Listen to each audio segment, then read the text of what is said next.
O jogo da vida. Florence Scovel Shinn. A lei da prosperidade. Sim, o Todo-Poderoso será a tua defesa, e tu terás abundância de prata. Uma das maiores mensagens dadas à humanidade através das Escrituras é a de que Deus é o amparo do homem e de que este pode libertar, pela palavra que pronuncia, do que lhe pertence por direito divino. Deve, no entanto, ter uma fé inabalável nessa palavra. Isaías disse: a minha palavra não voltará para mim vazia. Antes, fará o que me apraz e prosperará naquilo para que a enviei. Sabemos agora que as palavras e os pensamentos são uma tremenda força vibratória, sempre a moldar o corpo e os assuntos do homem. Um dia, uma mulher veio ter comigo numa grande aflição, dizendo que no dia 15 desse mês iria ser processada em $3.000. Não via qualquer forma de obter o dinheiro e estava desesperada. Disse-lhe que Deus era o seu amparo e que existe um apoio para todos os pedidos. Então, proferi a palavra. Dei graças para que a mulher recebesse $3.000 no momento certo e de forma correta. Aconselhei-a a ter uma fé absoluta e a atuar de acordo com ela. O dia 15 chegou, mas nenhum dinheiro se materializou. Ela telefonou-me a perguntar o que devia fazer. Respondi: é sábado, portanto não a irão processar hoje. O seu papel é agir como se fosse rica, mostrando, desse modo, uma fé absoluta em vir a receber o dinheiro na segunda-feira. Pediu-me para almoçar com ela, de modo a fortalecer a sua coragem. Quando a encontrei no restaurante, disse-lhe: não é tempo para poupar. Encomende um almoço dispendioso, aí como se já tivesse recebido os $3.000. E tudo o que pedirdes em oração, crendo, o recebereis. Deve agir como se já tivesse recebido. Na manhã seguinte, telefonou-me e pediu-me para passar o dia com ela. Respondi: não, você está divinamente protegida e Deus nunca se atrasa. À noite, voltou a ligar com grande entusiasmo e disse: minha querida, aconteceu um milagre. Esta manhã estava sentada no meu quarto quando tocou a campainha. Pedi à criada: não deixe ninguém entrar. A criada, no entanto, olhou pela janela e informou: é o seu primo com a longa barba branca. Então pedi-lhe: chame-o de volta, gostaria de o ver. Ele estava mesmo a virar a esquina quando ouviu a voz da criada e voltou. Falou durante cerca de 1 hora e, precisamente quando se ia embora, questionou-me: oh, já agora, como estás de finanças? Contei-lhe que precisava do dinheiro e ele respondeu: bem, minha querida, irei dar-te $3.000 no primeiro dia do mês. Não quis dizer-lhe que ia ser processada. O que devo fazer? Não o irei receber até o primeiro dia do mês. E tenho de o ter amanhã. Irei continuar o tratamento, afirmei. Disse: o espírito nunca se atrasa. Dei graças por ela ter recebido o dinheiro no plano invisível e para que se manifestasse a tempo. Na manhã seguinte, o primo dela telefonou-lhe para dizer: vem esta manhã ao meu escritório, que dar-te-ei o dinheiro. Nessa tarde, ela já tinha $3.000 creditados no seu banco e assinou cheques tão rapidamente quanto o seu entusiasmo o permitiu. Se alguém pede êxito e se prepara para o fracasso, irá receber a situação para a qual se preparou. Foi o caso de um homem que veio ter comigo a pedir que pronunciasse a palavra para que uma certa dívida fosse anulada. Apercebi-me de que ele passava o tempo a planear o que iria dizer ao homem a quem devia quando não lhe pagasse a conta, neutralizando dessa forma as minhas palavras. Deveria ter se visualizado a si mesmo a pagar a dívida. Acerca disto, temos uma maravilhosa ilustração na Bíblia, relativa aos 3 reis que estavam no deserto sem água para os seus homens e cavalos. Consultaram o profeta Eliseu, que lhes transmitiu esta surpreendente mensagem: porque assim diz o Senhor, Escavei neste vale uma vala. Não vereis vento e não vereis chuva. Todavia, este vale se encherá de tanta água, que bebereis vós, e o vosso gado, e os animais.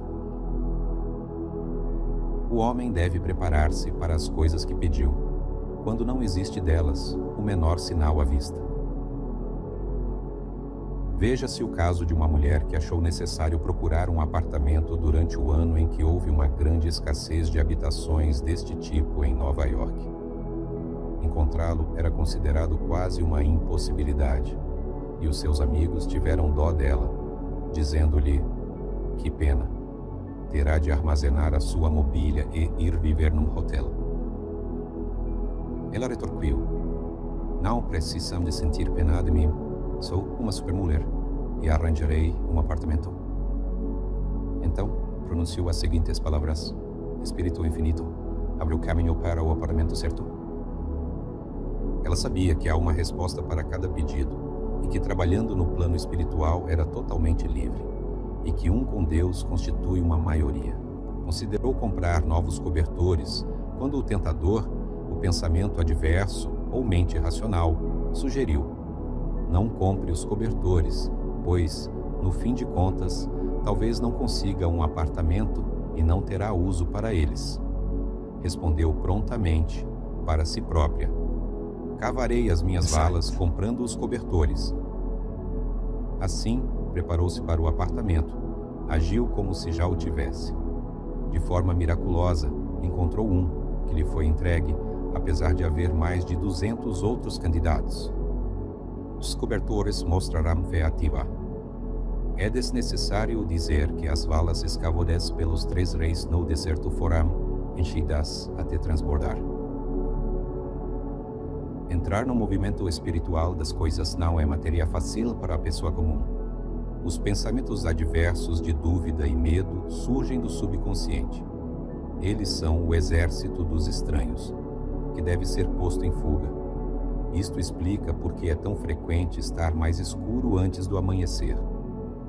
Uma grande demonstração é normalmente precedida de pensamentos tormentosos. Tendo feito uma declaração de elevada verdade espiritual, desafia-se as velhas crenças no subconsciente e o erro é exposto para ser eliminado. Este é o momento em que se deve repetidamente realizar a sua afirmação da verdade, rejubilar e dar graças pelo que já se recebeu. Antes que clamem, eu responderei. Isto quer dizer que toda a dádiva e todo o dom perfeito estão de antemão à espera do reconhecimento do homem.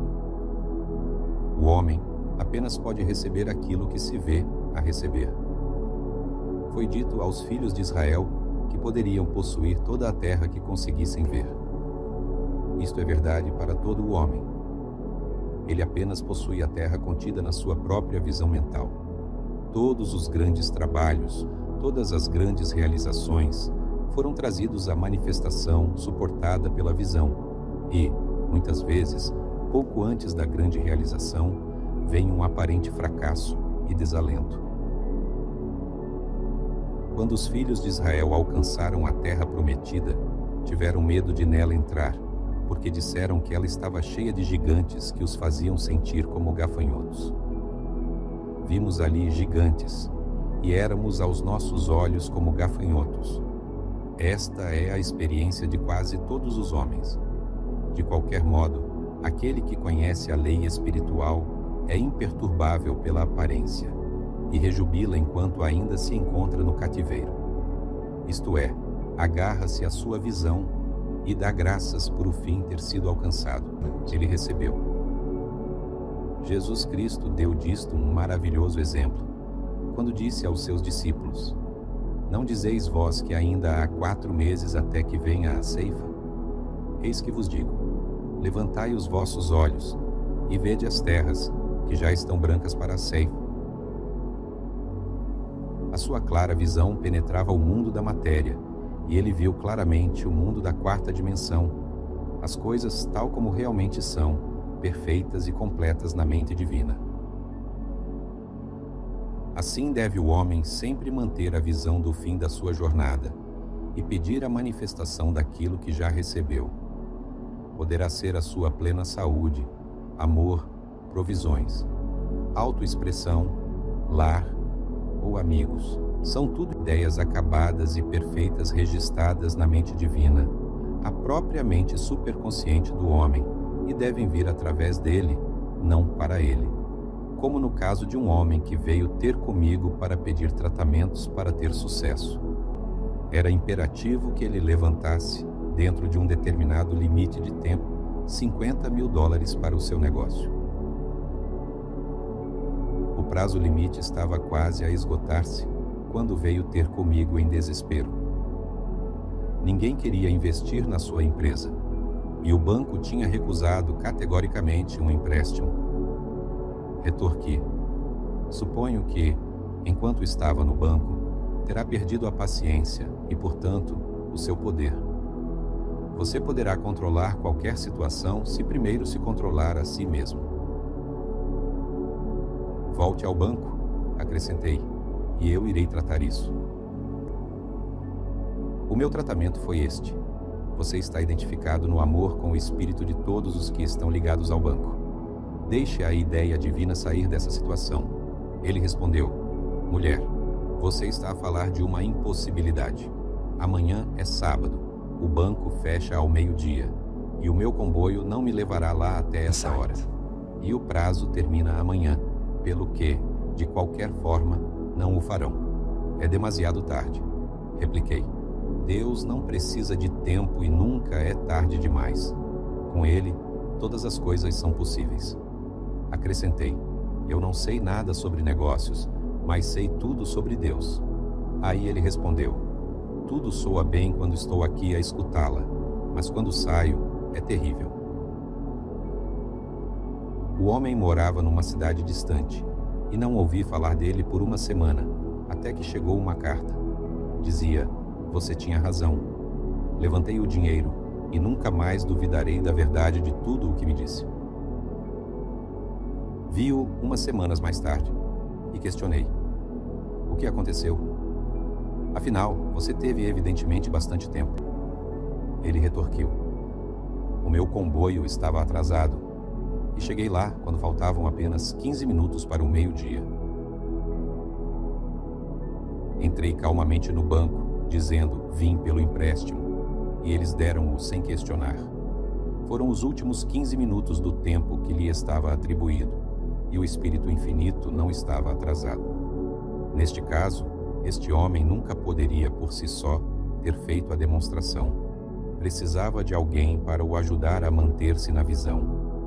Isto é aquilo que uma pessoa pode fazer por outra. Jesus Cristo sabia a verdade disto quando afirmou: se 2 de vós concordarem na terra acerca de qualquer coisa que pedirem, isso lhe será feito por meu Pai, que está nos céus. Alguém que se centra demasiado nos seus próprios assuntos torna-se pleno de dúvida e de medo. O amigo ou o curador vê claramente o sucesso, a saúde ou a prosperidade, e nunca vacila, porque não está perto da situação. É muito mais fácil demonstrar a alguém do que a si mesmo. Portanto, se sentir a vacilar, não deve hesitar em pedir ajuda. Um observador atento da vida disse uma vez: nenhum homem pode falhar se alguma pessoa o vê com sucesso. Tal é o poder da visão. E muitas vezes um grande homem deve o seu sucesso a uma esposa, uma irmã ou um amigo que nele acreditaram e o suportaram sem vacilar no modelo perfeito.